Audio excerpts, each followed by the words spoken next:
মায়েদের আবার আলাদা করে কোনো দিন হয় নাকি? মা ছাড়া সব অন্ধকার, পুরো জীবনটাই তো ফাঁকি। তাই সব মায়েদের ভালো রেখো, ভগবানের কাছে এটুকুই আশা রাখি। তবুও মাতৃদিবস বলে কথা, ভেবেছিলাম আজ দুপুরে মাকে নিয়ে বাইরে গিয়ে কোথাও খাবো, কিন্তু সে জিনিসটা আর হলো না। রীতিমতো বাজারেও চলে গেলাম, জ্যান্ত কই আর কাতলা বাড়িতে নিয়ে চলে এলাম, কারণ মা বলেছিল কোনো দরকার নেই, বাড়িতেই রান্না করে খেয়ে নেব। ঘড়িতে বাজে একটা, মা বসে পড়েছিল খেতে। তবে রোজ এইভাবে আলাদা বাটি করে সাজিয়ে খেতে দেখিনি মাকে। সাজানোটা কিন্তু আমারই ক্রেডিট, কারণ সবার মতো আমিও উঠেছিলাম আজ মাতৃদিবস উপলক্ষে মেতে। আর আজ দুপুরের মেনুতে ছিল কই মাছের কালি আর কাতলা মাছের কারি। না, মাংসটা মা খায় না, আর আমিও করিনি খাওয়ার বায়না, কারণ মাংসটাও তো আহামরি কিছু নয়, বাইরে থেকে আনিয়ে তো আমি মাঝে সাঝেই খেতে পারি। তবে দেশি কইগুলো কিন্তু আজ বেশ বড়ই ছিল। দরাদরি অনেক করেছিলাম, কিছু কমালো না, 700 করেই নিল। কিন্তু মা তো কোনো এক্সপ্রেশনই দিচ্ছে না, তাই আগ বাড়িয়ে আমিই মাকে জিজ্ঞেস করলাম, কি কেমন হয়েছে খেতে?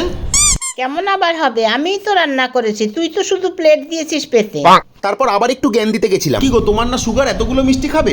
একটা থাপ্পড় মারবো, মুন্ডুটা ঘুরে যাবে।